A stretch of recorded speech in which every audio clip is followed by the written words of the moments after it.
So this is an overview of audio editing software. In particular, we're using Audacity here, and I'm going to go over some of the main audio editing features that are going to be covered in this tutorial. So starting on the top left-hand side of the window here, we have our transport buttons. And this is like the buttons you have on a hi-fi, so we can pause, play, stop, and record into Audacity. And these are useful for navigating through our audio files. In pretty much all audio editing software, the play and the pause button can be accessed via the spacebar. Now within these 6 buttons here are some of the tools that we're going to be using extensively for audio editing. We're going to come back to these in just a second. So just down here we can see that we have an audio file already in Audacity, and it's represented by these blue lines here, this blue waveform. Now these blue waveforms sit on a track, and here we have our track controls on the left hand side.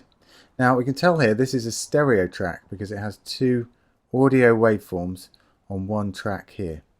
So we have a left channel and a right channel, and these make up a stereo. These make up a stereo track. Now one of the key things to remember about working with audio files is that the height of these blue lines represents the volume. So when the blue lines are small, for example here, the volume is lower, and when they're higher, for example in this section here I'm selecting, we can see that the volume is a lot louder. So worth remembering, the higher the blue line, the louder it is. And this is something we'll come back to in one of the sections later on, how to correct the volume of audio files. So we're going to look at some of the main tools of the toolbox that we just mentioned. So the tool on the top left, which is selected by default, is called the selection tool. When we have this tool selected, we can select areas by hovering over and dragging the mouse over different parts of the audio file. This is useful for selecting areas to remove, to change, and is the main tool for when we start editing. Now, the tool underneath the selection tool is the zoom tool. Now this allows us to zoom in and zoom out of the audio file. If I click on the audio file with the zoom tool selected, I can zoom in. If I press shift and click, I can zoom out. Now this does the same thing as the 2 magnifying glass buttons over here to the right hand side, which some people prefer to use. They're a bit easier. So for zooming in, I can click this one here, the zoom in button, and to zoom out I can click the zoom out button. Now you'll notice that when I'm zooming in, it zooms into the area that's selected. So it allows me to use the selection tool to select an area of interest and to zoom in. We'll get right close into the waveform that's happening there. And this is really useful for editing audio. Next to the selection tool is the envelope tool.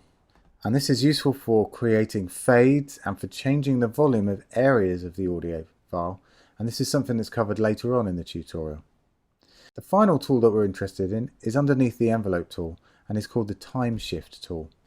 Now the time shift tool allows us to move the audio file, to drag it left and right when we click and drag with the mouse.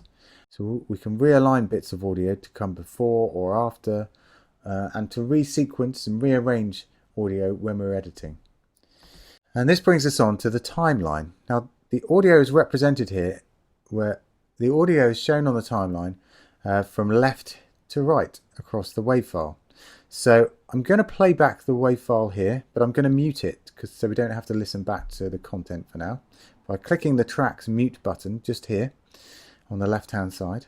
So when I press play, we should see the green cursor, which shows us the playback position, moves across from left to right.